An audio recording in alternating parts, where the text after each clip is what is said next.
Welcome to episode 2 of the Prairie Post.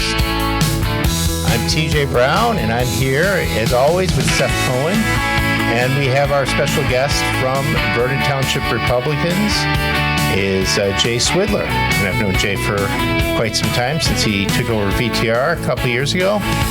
And we are recording it. Today is Thursday, October 9th of 2025. So if you're listening later and we're making less sense than usual, that's why.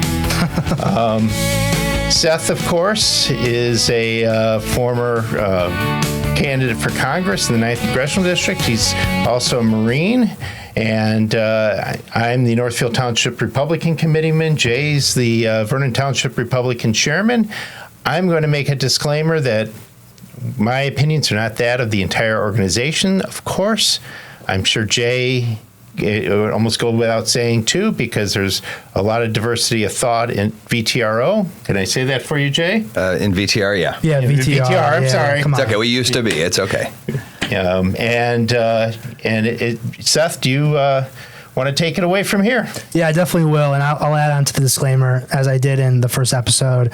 I do not speak for the United States Marine Corps, the Department of Defense, or Marines more broadly. These are my own personal opinions, and I'm just expressing my First Amendment right to talk about politics in Illinois. But we have Jay Swidler here. Jay was one of my biggest supporters in my race for the 9th. I love Jay. He's a fellow Jew. He's a great man and great Illinoisan, so we're so thankful to have him on the show. And I just want to start off by asking him, Jay, you weren't born into Illinois politics. You weren't born into the VTR. What got you involved? What was the catalyst? What brought you in? And just, not briefly, but take your time, like, tell us about the organization and what you got going on over there. Absolutely. Thank you, Seth. My family moved to Buffalo Grove in 2021 from the city. We were thrilled to find this great community and to bring our first child to his new home before we had our twins right after that. And, we love the community. We think it's a great place. Buffalo Grove, Lincolnshire, the whole area is a great place to raise kids, great place for families.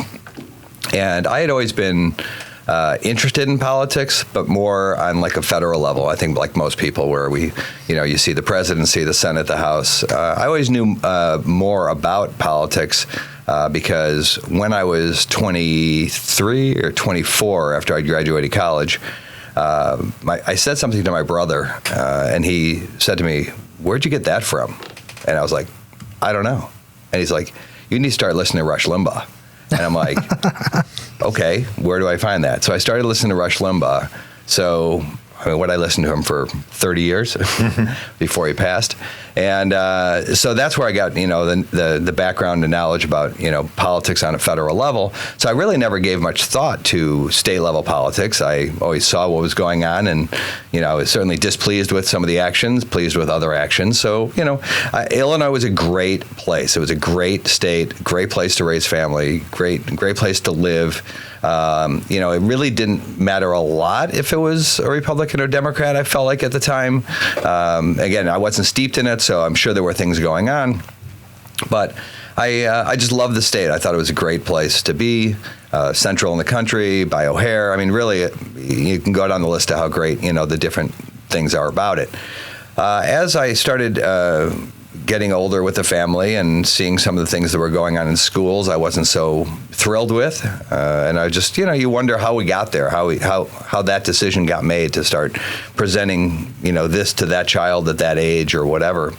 And then COVID hit. And the funny thing was, it really wasn't me. It was actually my wife. She's a mama bear, and she was very angry that they were closing the schools. Our kids go to Stevenson. We were very unhappy with the fact that our kids weren't going to be in school anymore. It just seemed like something that was the wrong decision. And so she actually started a group with some other folks, reopened Stevenson. And, had speakers come out, I remember Paul Vallis came out, he did a great job. Basically anybody that would be fighting for the kids we were working with. So it wasn't really a Republican or Democrat issue. It was just, we wanted the schools open. We felt like it was safe for the kids. The kids should have been in school. And that was the push. We felt like not having them in school was much more detrimental to the kids. Now, bear in mind, I had two the second semester juniors in high school. So to a certain extent, the cake was kind of baked. So I wasn't as concerned for my kids as much as I didn't like it for my kids.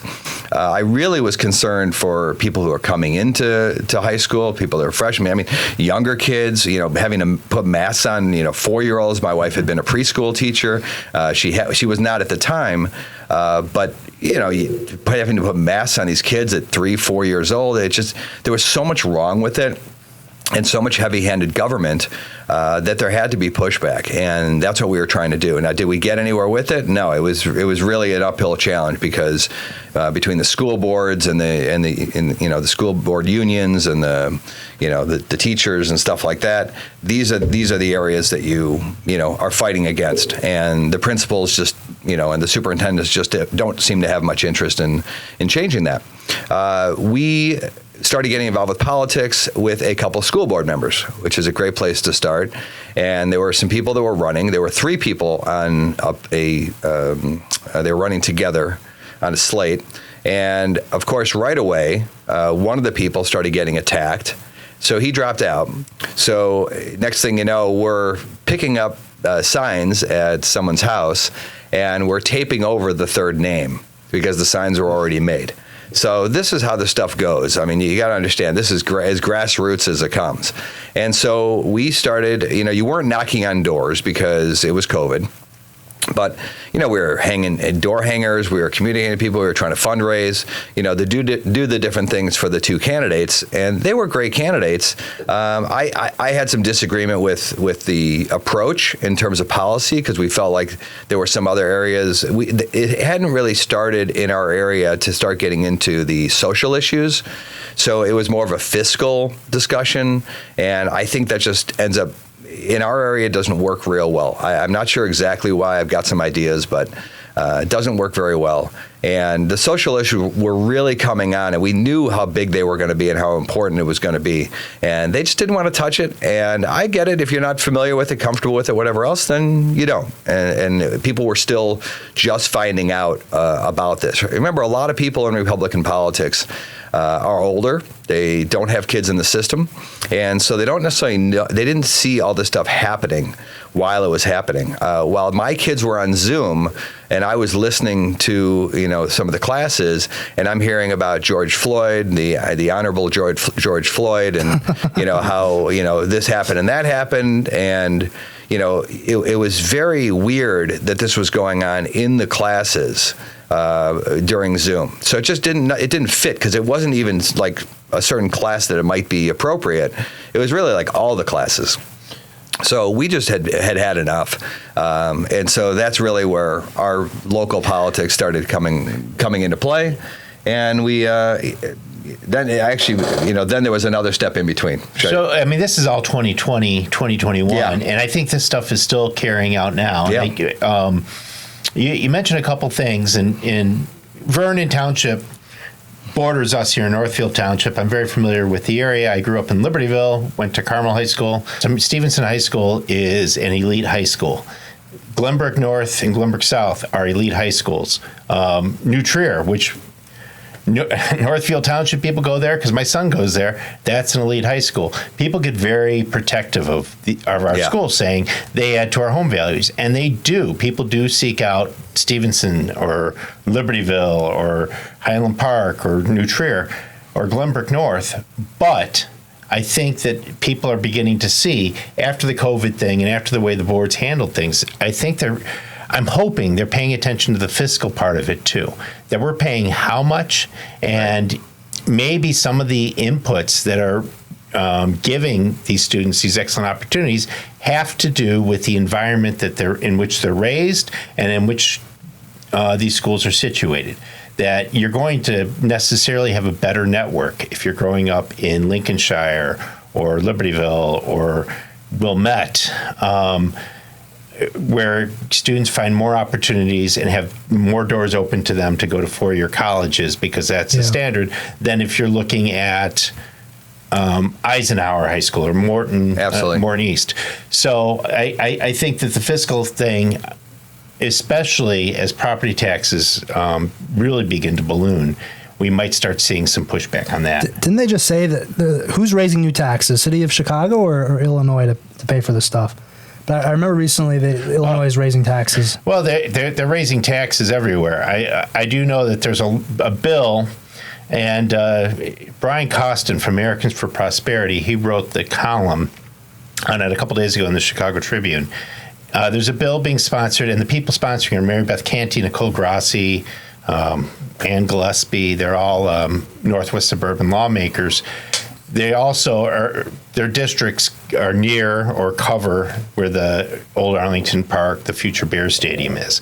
And it has to do with mega developments and property tax certainty, which is what the Bears were pushing for. But the whole kicker is the Bears get property tax certainty. If you're Joe Mick, Arlington Heights resident, you get none.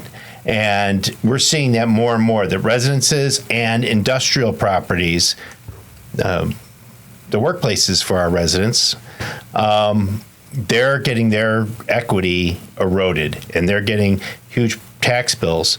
And in Cook County, we haven't even seen our tax bill for 2024. I just read that article as well, and that basically they're gonna charge the local residents to pick up the slack, and where the guaranteed taxes are not coming from, so it's going to come from them. Yeah.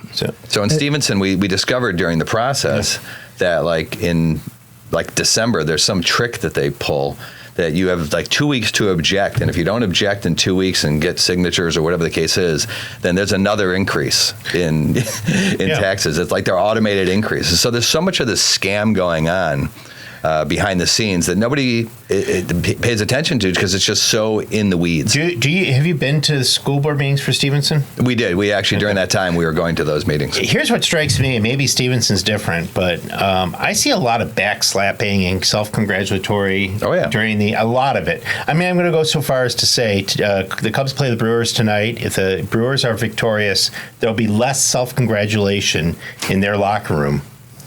And the winning locker room in the World Series, there'll be less self-congratulation than you see in an average board meeting. I went to a Vernon Township board meeting. It was the same thing. These Democrats, all these Democrats, that's what they do. And part of it is people have lives. Who wants to go to the Vernon Township board meeting when you have, the Bulls are playing the Pacers, or your kids need help or whatever. Your kid needs help. Baseball practice, whatever. You were up at 5 in the morning. You had to be at the office at 6. You put in a 12-hour day, and now you want to go to a board meeting. I mean, you're going to fall asleep during it. Local media is very small now. We used to have a media member at all these meetings, not so much anymore. And the other thing I see is there are a lot of unanimous votes, and unanimity is going to happen. I mean, if we're going to, okay, let's vote. Stevenson High School should educate the students in the school. All in favor? Okay, everyone's in favor. The love your mother type things. I mean, that you have to do, but during the course of the year, there should be dissension on the board. And if there isn't dissension, you've got a problem. That's a problem. You mentioned a guy dropping out of a school board race. This is a problem in Illinois. You have at-large boards, largely in village and school boards and park boards. So people run as a unit. So you have these caucuses, and it's kind of a smoke-filled room or it might just be a coffee klatch, or however you want to put it, where they're picking people to serve on the school board. It's a volunteer position. These people mean well. I'm not going to impugn their character. They're not making money to be on the school board. But what they do, they nominate them, and a lot of times they don't have any opposition. Then they vote in April when no one's really thinking about voting like they do in November, and you wind up with a slate of three three people of the same party, like-minded. Well, there's a pipeline. Yeah. And what happens is you're not allowed in the pipeline. So it's not even a matter of, are the people good people or bad people? I would never impugn people's motives, that are trying to run. I'm sure they're trying to do the best thing. But I've heard this and understand this, that people who want to be involved with like the PTO and whatnot, and that's where a lot of these people come from. If you have more conservative values, you are not going to be welcome. You are not going to be promoted. You are not going to be running anything in the PTO, and therefore you are not going to be on the slate to come up when there's an opening. So yeah, 100%. As an alumni of Stevenson High School, I'd love to keep talking about it. But you are the chairman of Vernon Township, so can you talk about what the Township GOP is doing, how you guys are pushing ahead, what you guys are thinking about for this next cycle? Sure. Tell me about your operations. And then as we talk offline, we always talk about how we need to be doing stuff differently media-wise in the Illinois GOP. Can you talk about the differences you have with the old school way of marketing and how VTR is moving forward with showing the whole state this new way of marketing? Well, I got involved with VTR about 5 years ago. And when I first got involved, I found the idea of being a precinct committeeman. I didn't know what it was, never heard of such a thing. And then I saw the precinct strategy by Schultz, I'm drawing a blank, Dan Schultz out in Maricopa County. And he had put this information out there. And when Maricopa County, Arizona? Yeah. Okay. And when I watched it, I was just blown away. And I'm like, oh, this makes perfect sense. Okay, I have to be a PC. So I basically went to the meeting and, said I want to be a PC. And the next thing you know, I was. Was that easy? Why was it that easy? Because there's always openings. There's so many. That's the whole issue, is that at least half the PC slots in this country, let alone in Illinois, are open. So the real power comes from the PCs. And there seems to be, over the years, a lack of interest in filling these spots. Because I think, just my personal opinion, is it makes entrenched power stay that way, so that they can't get knocked off. Now, TJ would have much more history on that and be able to share more of that as we go along. But for me, that was the place to be. And then a couple years later, next thing you know, I find myself in a position where I need to take over as chair. And, there was nobody else, and I felt comfortable doing that. And I have an amazing vice chair, Mel Gorell, who just does a phenomenal job with her communications, and she's my right hand and everything. So together, we're really trying to change the direction for Vernon Township. Because we all the time you see people, I didn't even know there was a Republican organization locally. So there's really always a challenge of communication and informing. So what she's taught me over the time here is how important it is to create our own information ecosystem with marketing, whether it be Facebook, whether it be X. We hop on the X space for Make Illinois Great Again every Wednesday night, things like that. So there's an ecosystem being created, and we're trying to be deeply involved with that. Because you need to have content. You need to have information that your PCs can share with their friends or people in their precinct. You got to have a constant flow of information so that people actually want to get that information. So your Facebook, your X, you're not showing things from 6 months ago or a year ago or something like that.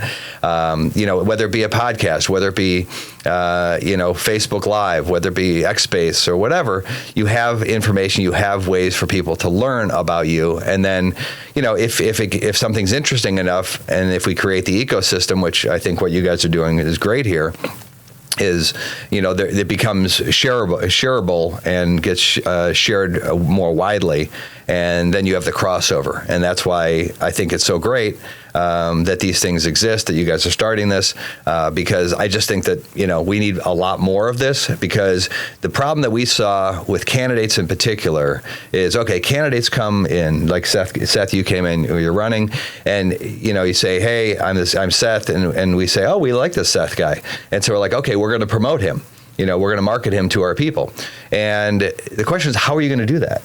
Like, okay, you knock doors, great. You put his sheets in your walk bags and things like that. Absolutely, great stuff. But how else? Like, what other mechanisms do you have? And so we found, for like on the Lake County level, they really didn't have anything. They don't have didn't have a Facebook page of much use or things like that. So you look at like Lake County Democrats, there's, the powerhouse communication link, and all the townships are tied into it. Where you have Lake County, you don't have that. So every township's kind of on their own. Yeah. So, we hope in time Lake County changes that. But in the meantime, we can't really wait. So we're focused more on making Vernon Township kind of an example of how this can be done. We won't do everything right. We'll make mistakes. But in the meantime, we're gonna break some eggs, and we're gonna keep moving forward because we want to have a better ecosystem for candidates. When we have a great candidate, we want to have ways to put it out. So now we're starting to see where like we put something out, and then Shields Township will put it out, and Lake Villa will put it out. And NTRO will put it out. And so there's more of a, because we need to be working together. Like, this is really important. And there's not enough cross communication between the townships just because of the nature of what it is. It's difficult to do it. So we need to find ways to make it easier. And I think doing things like this and having better information being put out there that people want to share, or events that we are including, like our events that we have, like we're having the One Big Beautiful event tonight, it's for everybody. It's not just for Vernon Township. It's for everybody. Everybody should come. If it's something that's interesting, then make the trip. It's well worth it. We're not just trying to, build Vernon Township and have only people from Vernon Township there. No, this is good for everybody. And the more townships do things like this and put things out there, it's better for everybody. Coming up soon on October, I want to say like 21st or 29th, I think it is. There's an event going on in Libertyville about the Safety Act. It's being put on by the Knights of Columbus up there. Everybody should go. You need to learn about these things. This is a great opportunity to learn these things. So we're going to talk about the One Big Beautiful bill tonight, the good, the bad, the ugly.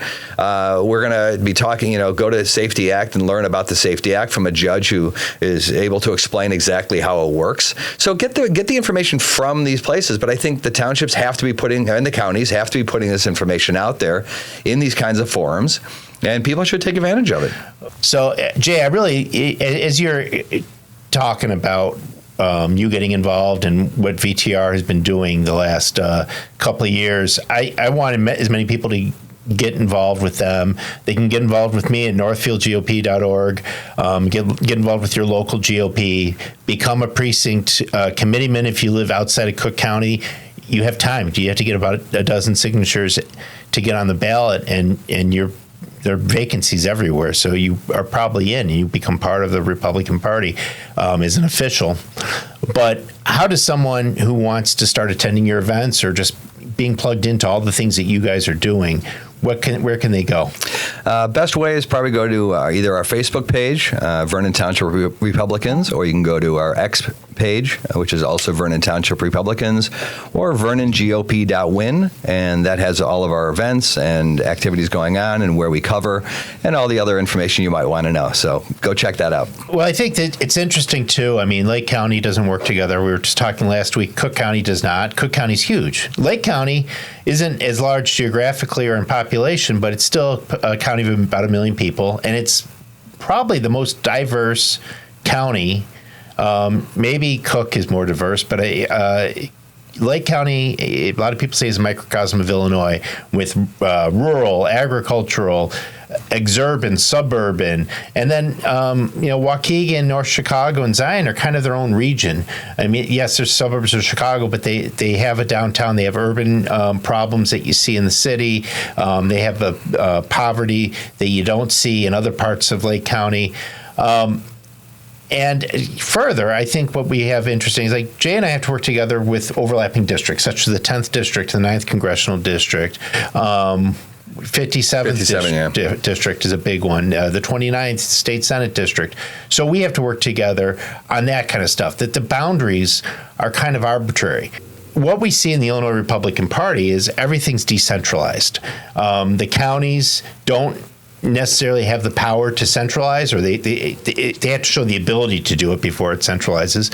And the state Republican Party, they're ruled by 17 state central committeemen. Where are these state central committeemen? What do they cover? Congressional districts.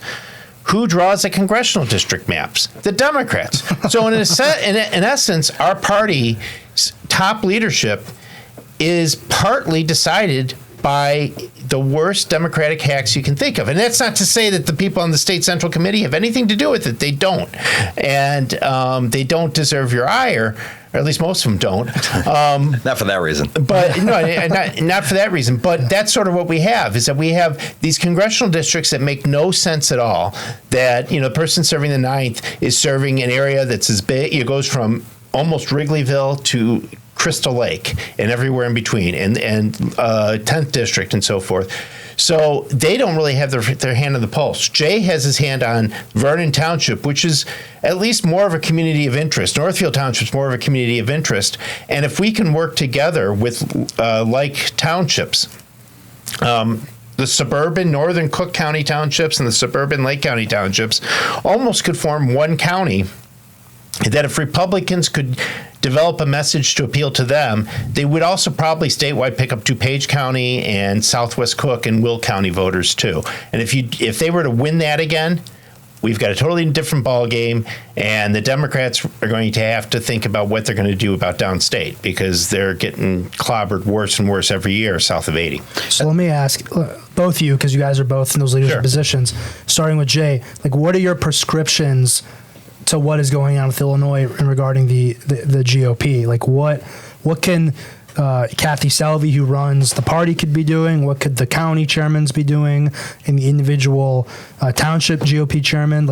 What is your 1 to 3 prescriptive solutions to what we could be doing better? Messaging, I think, is just one of the key things. We're just not seeing it on a statewide level. Anything that can be used, by county, even if it was regional or anything else.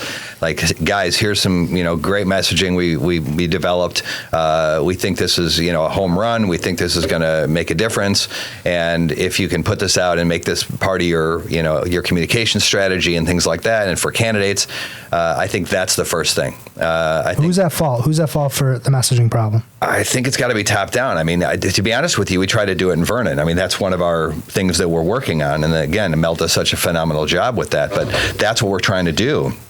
And the fact is, a township is doing it. And so it's it would be a lot better if there were people that were paid to do this, or had a better feel for the region or things like that, putting this information out. So we're happy to do it for Vernon Township, but we think there's a lot more synergy that could be created by having some standards that we start to go with that we're messaging. I don't think No Kings is necessarily a thrilling strategy or something like that. I think we can do better than that, but I do think we need some better messaging from the top down. I think I think TJ mentioned earlier about maybe it was offline, but the chairman's memo, the state central committee memo, things like that. It's fine, but it's not giving us a message. It's not giving us something we can use and be actionable on, and that's what we want on a township level and the PC level and everything. That's what we need to be doing. Another thing I would say is getting up with comms to today's standard. So we're all doing podcasts and X Spaces and things like that. Well, this should be happening on a Republican statewide level. The messaging has to be consistent through that. We have to have an ecosystem of information that can be distributed so that candidates and other things can, having a little bit centralized. So even if there are podcasts or certain candidates, things like that, it would be found easily in one place, as opposed to somebody having to search it out, find it, whatever else. So a little more robustness in that. So again, I don't see, whether it be TikToks, whether it be whatever. If you look at Christian Maxwell and what she's doing running for the 1st Congressional District, okay, this is her area, of course. So I mean, obviously she does a great job with it.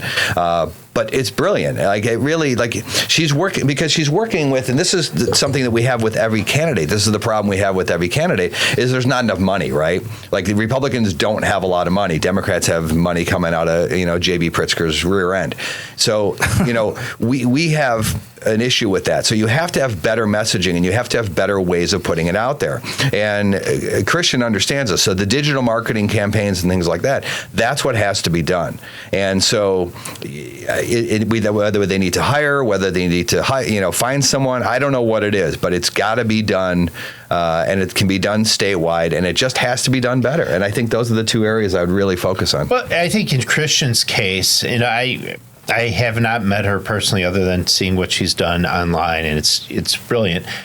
I think that district is very difficult if you look at the numbers. And I think people need to understand these districts are not drawn for us to have too much of a chance in. However, you can run and set standards as to what will my run do. So the 9th Congressional District, I think Seth looked at it and knew what the score was as far as electoral history and everything else. He's going in to play Ohio State in the Horseshoe with the Stevenson High School football team. Well, maybe not Stevenson High School. He's playing with Toledo, University of Toledo. They don't have the resources. They don't have the talent, and they're undersized. They're playing on their home turf. Toledo could still win. So you definitely, when you're preparing and you play, you're playing to win. But you also, before the season starts, you sit down and say, okay, what would a game that's a success for us look like? So I think what Christian's looking at this, I'm sure before she ran, she looked at it and said, okay, this is a steep mountain, but here's what I can do. This will help get a Republican elected statewide. This could help countywide. This can help get more Republicans, more people voting Republican in the future. This could set me up for 2028. And the first district, is that Kelly's old district, or is that I'm not sure. It's Jonathan Jackson? Down south, like Frankfort, Mount Pena, and then into Chicago. Jonathan Jackson's the current, but I think isn't so Bobby Rush the first district? Didn't he retire? Yeah, it's Jonathan Jackson. So if he's found with it, they say the live boy or dead girl or whatever, or Hot Mike has him saying something that is just grotesque, or and if something happens in that area, like a Jay Jones situation out in Jay Virginia. Jones, Jay Jones situation, exactly. Or something happens that Jonathan Jackson voted against XYZ. And XYZ would have helped in Calumet City against something that is causing trouble now. Or Christian Maxwell really gets viral. She has an AOC moment where her videos start going to people in these neighborhoods in that district, and they're saying, you know what? She knows what's going on. She knows what's up, and she increases the vote totals enough in traditionally Democratic areas to win. Those are all possible. They might be remote, but if you do this stuff, the odds become more and more doable. And if she has other metrics, I do this, or do this, and she succeeds, she'll get recognized for that, and it will create either a political career for her or a career in other fields. But it will definitely make that area a little more hospitable to Republicans. Well, I know she wants to help Republicans get elected. So even last night on the X Space, her and Ted connected, and she talked very much about how she wants to help others as well. So God bless her. And, we need people like that who know this ecosystem on the social media. So the Sex Space, which Mel runs, is that every? She doesn't run it. She's just okay. We've been on. We met them at the Illinois Freedom Alliance event, and they just started like 2 weeks before. So we've been listening ever since. She's always pushing it, though. So I assume she was part of it. No. It's just a great. It's part. That's the point. That's why she does it, right? Because it's not something. It's not for us. It's not something we do. It's something we feel feels important. So I think that's something else that Republicans have to get a little more in tune with, that we should be all helping each other. Yes. We need to be singing from the same song sheet, and we need to have grassroots be connected. And what we find is that a lot of grassroots, a lot of people are not connected, and then people are kind of doing stuff on their own, and they don't realize there's more people doing it as well. I think we're going through a political realignment now, and that, because we see it.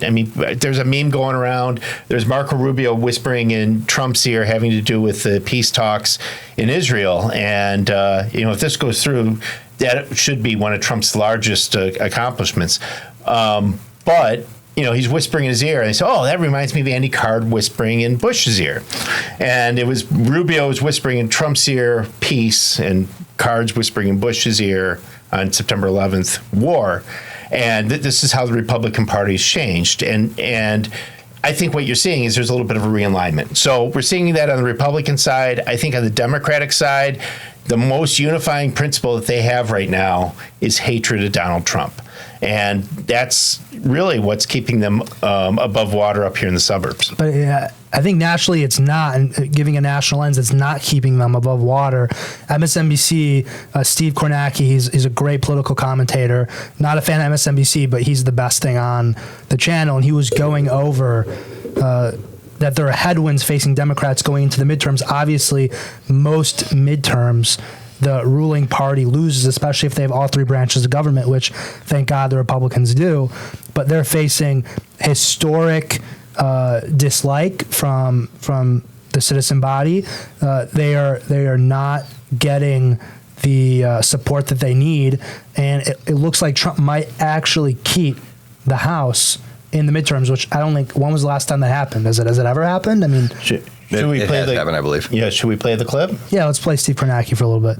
But of course, Democrats are hoping that this goes like the midterm did in Trump's first term. And if it did, this would be nothing, because Democrats gained 40 seats. It was a blue wave in Trump's midterm. So the thing about that midterm the first time around was you could see it coming from a long way away. October 2017, more than a year out, the generic ballot asking folks, which party do you want to see control Congress?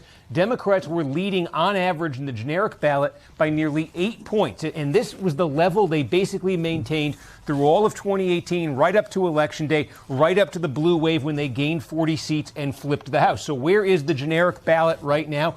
Well, Democrats lead it, but not by nearly as much. It's a 3-point average lead for Democrats on the generic ballot now. So again, this is not terrible news for Democrats, but there was clarity even at this point in 2018 that something was coming. This number suggests you're not at that point right now. And one of the reasons Democrats may not be at the point has to do with this, the image of each party. Again, looking back here at October of 2017, if you looked at all the polling back then, neither party was popular, but one party was a lot less popular than the other. Republicans in Trump's first term, 27% average favorable score at this point. Democrats were up at 39%. There was a pretty clear imbalance there. It worked to the favor of Democrats. What do you have right now when you run these same numbers? Well, again, neither one's popular, but the Republicans are sitting at 41 favorable, the Democrats at 35 favorable. The Democrats are less popular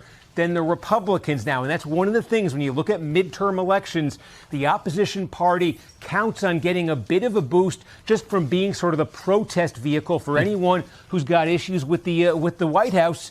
Democrats, though, with numbers like that, you got to worry a little bit. Are people wanting to send a message to them as well, Gabe? Steve sees storm clouds. And I think in 2017, going into 2018, it was the worst environment for a Republican in Illinois, because then all of a sudden you had a billionaire with deep pockets who got all the unions.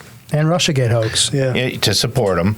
And all these people who were just chomping at the bit to punish the Republican Party for Donald Trump, and they were going to vote for the Democrat, whether it was dog catcher or it was governor. But now here we are 8 years later, and it's 2025, and things have closed up. What does that mean here in Illinois? Well, I think what you just saw is what I've been feeling, which I think there's great opportunity in Illinois. And it feels like sometimes that's not the case just because we seem to be surrounded by this lunacy. But I will say, on a statewide level, there are lots of opportunities based on this, and I don't mean just on the congressional thing, but that's why we have to have candidates, like you talked about earlier. Like if somebody blows themselves up, then next thing you know, not just rhetorically, of course. So they're out of the they take themselves out of the race basically. So you have an opportunity. You have to have people in place to be able to win, to be able to be there. You have to have a good candidate, good message, and then they have to be there. So I think that's really important. But I think that's why on a statewide level, when we pull it back to like the governor's race or something like that, it's really important, this messaging and everything else, because there is an opportunity, and I think there's a lot of disaffected Democrats. I don't know that we get to see them all the time, but there's a lot of people that don't follow politics that closely that consider themselves Democrats. So I don't think they're unreachable, and I think it's just a matter of having the right messaging and being consistent, and basically not being what they say that we are. And I think the more they see that on a national level, and then whether you see peace in the Middle East, and it's, as a Jew, I find it baffling that Jews cannot see what's going on with Israel. But it was funny because years ago I was hanging out with this far left Jew, and some other Jews that would be considered on the left, and I said, it was something about how great Trump is for Israel. And he was like, what are you talking about? And, the fact is they don't know what's going on. They didn't know about the Abraham Accords. I had to explain it to them. And then one of the other left-leaning Jews was like, no, actually, really, he is really good for Israel. So, it's a funny thing. But I think we just, that's why the messaging, that's why the consistency, that's why, again, the governor candidate, I think, can be really important in terms of the messaging. Again, I was on the X-Space last night with Ted Dabrowski when listening to him, and what a great candidate. I mean, what a knowledgeable human being. And again, this isn't about other candidates. I'm talking about just Ted. He's brilliant, and he really gets it. That's the thing I think that from the things we're talking about and the things people complain about in the Republican Party who are in the know, who are involved, he understands all of it and understands what needs to be done, and what it needs to be done at a local level all the way on up. And I just think that messaging and that understanding, I think, can be messaged throughout the townships, throughout the candidates, and I think really could be very important. Full disclosure, TJ and I are big supporters of Ted. We're going to have Darren Bailey, hopefully on the podcast so we could discuss with him and give you guys his viewpoints on things. But full disclosure, TJ and I are Ted Dabrowski supporters. Yeah, well, I think we can get Mendrick as well. I think Mendrick would have stuff, but I think he's got a lot to add to the conversation. That's why I like seeing the different candidates. Yeah. I think they have a lot to add to the conversation. Sheriff Mendrick, with his experience and the Safety Act and everything else, I think it's really useful to have him in the race. And if he does well, great. We'll certainly support him in the general. But I really enjoy hearing from him. Well, if he doesn't, and you have a Republican winning in the general election, they'd be best advised to maybe put Mendrick in charge of corrections or in charge of state police or something like that. But I think the governor's race, as you said, is going to drive it. And if we have a good governor's race, and we haven't run a good governor's race statewide since 2014. I think I like the vision. When again, any of the candidates can do it if they become the candidate for the general. I'm game for any of them. Ted was talking when he was talking about last night, and there were conversations going on about creating like a Doge in Illinois, and there was another guy that was just talking, who was just one of the people who was involved just over time, had some phenomenal ideas on like this one topic. And I look at what Trump did.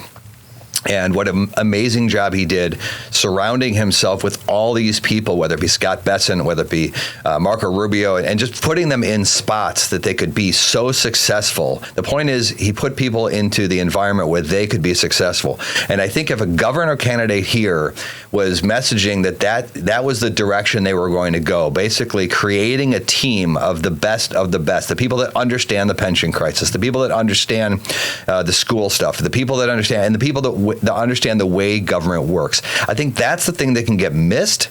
because as candidates, you're not really talking a lot about that. As people who are on the ground who don't know much about politics, who lean Republican, they're not really thinking about it. But, you could have a governor. Rounder's a perfect example, just how there's limitations. There's things you can do, there's things you can't do. Do you know what the things are that you can do? President Trump now, in his second term, doing what he's doing, knows all the limitations, understands all the different things, and he's making all the moves to work within the bounds of what exists. Well, whoever comes in to be governor has to be ready to do the same thing. You got to have your lieutenants in place in all the different places, and they need to start taking action immediately. They need to start changing things immediately because they're going to go to court. Things are going to happen. You have to be ready every step of the way. And I think Trump has laid the blueprint for doing something like that in a blue state. And I think that's what somebody needs to jump on. Again, whichever nominee it is, I think Ted Dabrowski understands that and sees that. And I think he's most likely to understand the intricacies of how to leverage power in Illinois, because that's what's going to happen to change Illinois, to make it better for the constituents, to make it better for people and taxpayers. That's really what it comes down to. Well, let me ask you, one of your big media talking points of messaging is that conservatives mostly focus on fiscal issues, which are obviously very important, but they don't focus enough on social issues. I remember when Trump first ran, Bill Maher, Fox News, all these different media organizations were saying that the social issues aren't matter, they're a mistake, we should be focusing on the fiscal stuff. They were all wrong. Clearly, the social issues are really important. Correct. Let's say Ted does win, and that doesn't mean that we don't want Darren to beat JB or Sheriff Mandrick. We want JB to lose. But just for the sake of this conversation, let's say that Ted wins. He's a fiscal guy. He's a policy guy. Do you think that he focuses on social issues? And if he does not, do you think that's a mistake? And after you're done answering the question, I'd love to hear what TJ has to say about that. I think in Illinois, whatever the message is, it has to be clear and concise. I don't know that it has to be about those issues. I think it can be about those issues because I think that does bring people to the party. I think that brings people and engages them, like Awake Illinois, Shannon Adcock, and like Marsha McCleary up at Moms for Liberty, who do an amazing job. There are mama bears out there and papa bears that maybe would get involved if they saw there was a reason, they saw there was a way to actually change Illinois. They're involved with their schools, they're involved with fighting for their kids, and that's great. But part of all this is also fighting for your kids. I'm here fighting for my kids, my grandkids. I want my kids to come back here. Okay, but what about abortion? Because the Daily Herald, the first question they're going to ask him is, what do you think about abortion? And even though that the Republicans have no chance this next cycle of taking back the legislator, it's going to be the number one differentiator. And if he says that he's pro-choice, the Republicans in McHenry County are going to hate him and excoriate him. Right. And if he says he's pro-life, he's not going to win a single independent. So the pro-choice, pro-life framing is a Democrat framing. So I don't accept that framing. So therefore, I wouldn't even step into that frame. I would look at more of what J.D. Vance, how J.D. Vance answers. I would look. There was somebody in Oregon. How does J.D. answer? I don't remember exactly what it was. You gotta watch it though. TJ will put it in. So there was also a person in Oregon that was running for governor that laid it out beautifully, and I can't remember. It was last cycle, but TJ, take this because here's what I'll say about Illinois. Whenever we talk to a candidate who wants to run, I ask, well, where are you on abortion? People are all over the place. I mean, you have people in the Republican Party. There's diversity of thought. Democrats could look into it. But okay. I mean, you have people who are like, I don't want, I'm against abortion in all cases, and no exceptions. How about the life of the mother? Okay, if the mother's going to die because it's a tubal ligation or an ectopic pregnancy or whatever, yes, okay. And then the typical exceptions: rape, incest, life of the mother.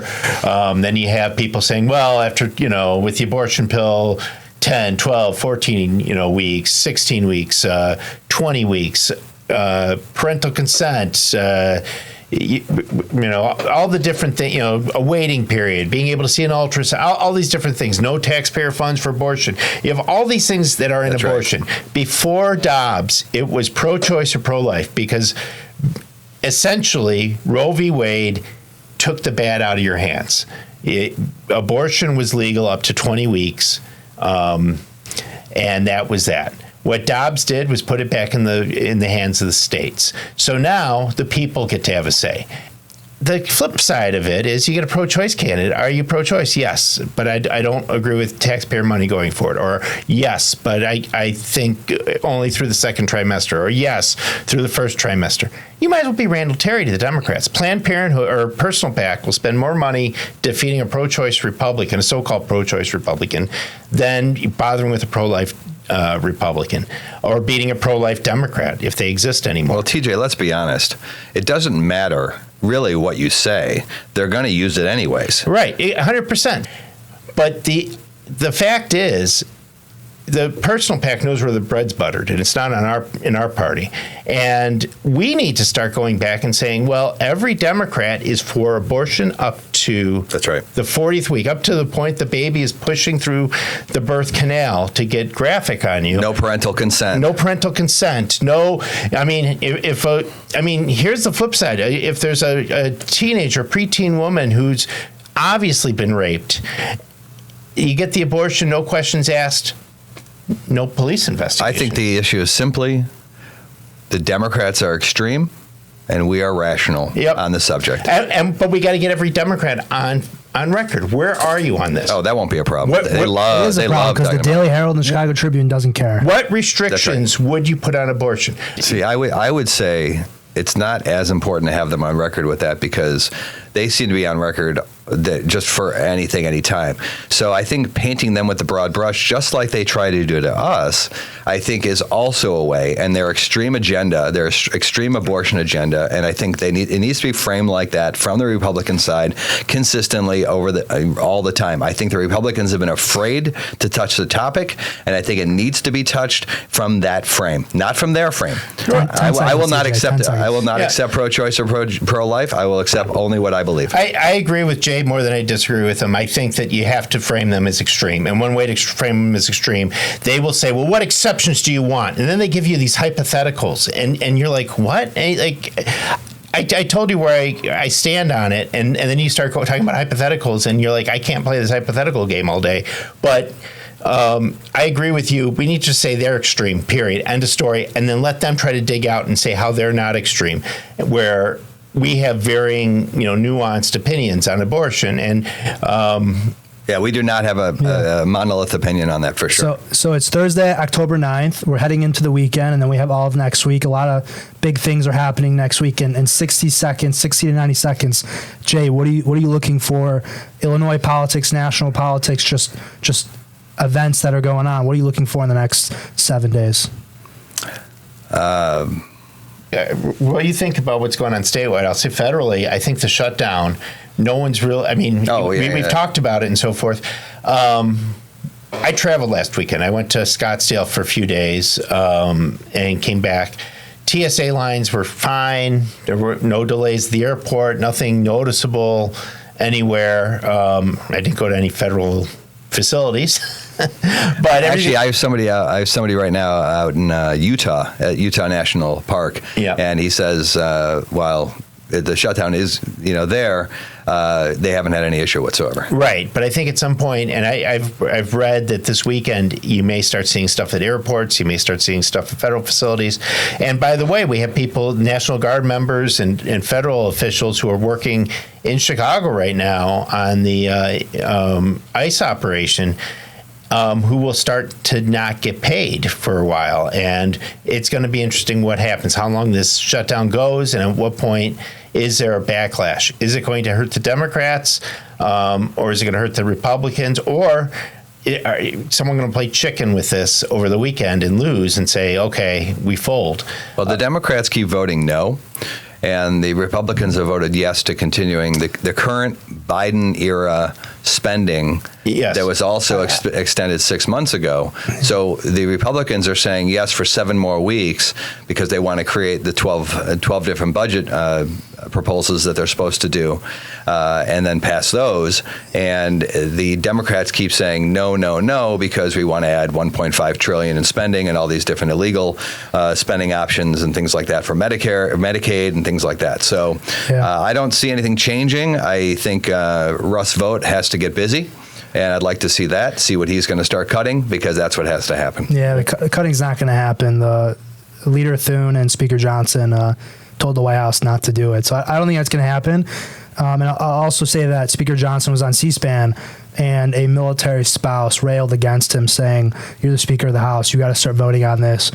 Just why are you not doing it?" And Sean Spicer on the Two-Way platform was telling Dan Turrentine and Mark Halperin that what is the House doing? Why are they not in right now? They should be sending the appropriation bills in piecemeal to the Senate, so Schumer has to vote it no multiple times every single day, multiple times every single week. Those are good points, yeah. To hurt them. So what I'm looking forward to, and then TJ is going to wrap it up for us, is to see Trump and Israel to have the hostages come to him, for him to hug them, what those images look like. Trump has been defined by the images he's created since he got shot, since he went into the trash, the garbage truck on the campaign, so on and so forth. And I think these images are going to define his presidency, and they'll define American foreign policy in the Middle East for the next 30 years. And to see what happens in national polls, because right now Israel is really down in the polls. They're under 50%. They're underwater.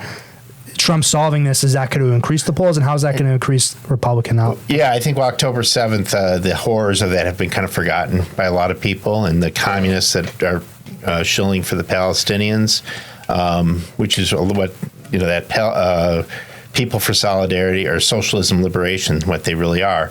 But they've had their say, and we get hostages released. We have those who have been held for more than 2 years explain the horrors that they faced, and we revisit what had happened. I think people might remember, as horrific as it is, what exactly we were fighting for. Saying, whenever 9/11 happens, I want my children to see the images of 9/11, how horrible it was, what the emotions were, and how barbaric the attacks were, because we can criticize the wars in Afghanistan and Iraq, but you can't really understand it until you understand the environment we were in and why we went out there. Those images will remind people, why did they fight? It's not the war images are horrible. They're not pleasing, but I think to go along with Trump hopefully ending this, or having a part in ending this, I think it will remind people the world's can be a nasty, nasty place, and there are some pretty evil people here, and Israel is not one of them. So if this happens, it is because of Trump. Period. Yeah. Okay. Yeah, I'll agree with that. So force of will. Jay, thank you so much for coming. Thanks for having me. I really enjoyed this a lot, and hopefully we can have guests as good as you every week. We'll be back next week. I'd say same time, same place, but we're kind of dependent on our schedules and on our guests. So we'll see you next week. And Jay, thanks again. And for more, just go to our website, theprairiepost.news, theprairiepost.news.